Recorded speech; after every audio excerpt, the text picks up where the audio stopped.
Hello everyone and welcome to my channel, and today I'll be reading Muichiro An Air by me. So let's get into it. The sun has long dipped beneath the trees. The cicadas hum softly beyond the doors. And you're simply exhausted. Every muscle in your body aches. From the mission, the training, the endless walking. The bruises on your arms throb faintly, but it's the heaviness in your eyes that threatens to pull you under. You try to stay upright, leaning against the doorframe. You can't remember the last time you sat down, much less rested. Hey, a familiar voice murmurs, quiet and steady, and you glance up. Muichiro stands in the hallway, his eyes reflecting the faint candlelight. His hair is damp, the loose strands around his face catching the glow. He looks like he stepped straight out of a dream. Or perhaps you're too tired and too in love to tell the difference. Still awake? He asks, walking closer. His tone is calm, but there is a faint crease between his brows. Barely. I was just going to... You don't finish the sentence. The moment your hand reaches for the wall, your legs give way slightly, and in a blur of movement, Muichiro catches you before you can hit the floor. His arms are surprisingly firm, gentle but unyielding, and you blink, dazed, as the world tilts and steadies again. You should have said you were this tired. He murmurs, voice low near your ear. I thought I could make it to my bed on my own. You mumble, trying to straighten up, but he doesn't let go. I'll take you, he says simply, and before you can protest, he shifts his grip, one arm behind your knees, the other around your back, and lifts you off the ground with effortless ease.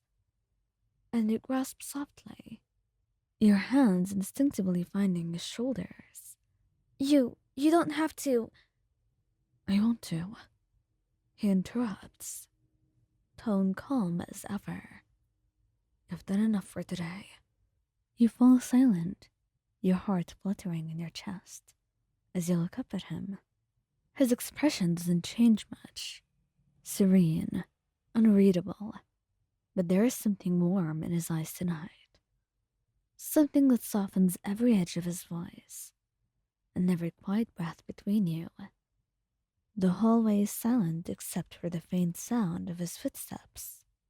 His grip doesn't waver even once, and you realize with a small, helpless smile that his slender frame hides more strength than it shows. Your heart beats fast, he says softly, breaking the silence. You flush. And yours isn't? He tilts his head slightly. A little, but it's probably because you're close. Your breath catches. You say that so casually. Well, it's the truth, isn't it? He says, his lips curving slightly, the faintest hint of a smile, like sunlight breaking through the mist. The journey to your room feels longer than it should, but somehow you don't mind. And with every passing moment, you feel your eyelids grow heavier. By the time you reach the room, you're halfway asleep, lulled by the rhythm of his movements and the warmth of his arms. He kneels carefully, setting you down as though you're something fragile, and you blink drowsily, looking up at him. Thank you, you whisper, and he brushes a strand of hair away from your face. You shouldn't push yourself so hard. You're not made of steel. You laugh softly, too tired to argue. Neither are you. he hums, eyes flicking briefly over your body. Maybe you're right, but I don't like seeing you exhausted. There's something wrong in the way he says it. Not dramatic and not loud, just real, and you feel it sink into your chest, soft and heavy all at once. He helps you lie back, adjusting the blanket over you with a gentleness that makes your chest ache. When his fingers brush your wrist, you feel warmth linger there long after he pulls away. Muichiro, you murmur, your voice barely above a whisper. You should rest too.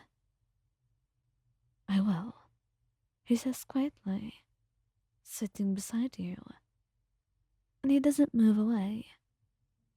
You can feel him watching you, not with curiosity as usual, but with quiet concern. His presence feels calming, and your eyes flutter open halfway. You know, even though I want you to stay, you don't have to. I know. Then, why are you? He pauses for a moment, then softly.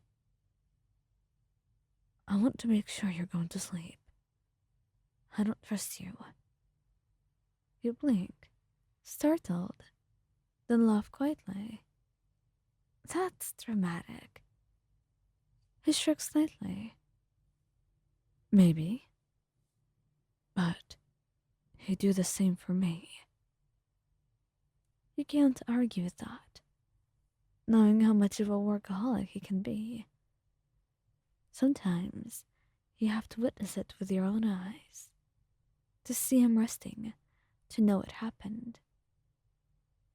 And now sitting beside you in the dim light, he's doing the same, and you can't help but feel your heart melting at the affection and care in his gaze, and every action he did. He kissed your forehead, squeezing your hand gently. Now come on, get back to sleep, won't you? And you can't really say no to that. All you can truly do is close your eyes and let sleep claim you as you finally laid all your thoughts to rest.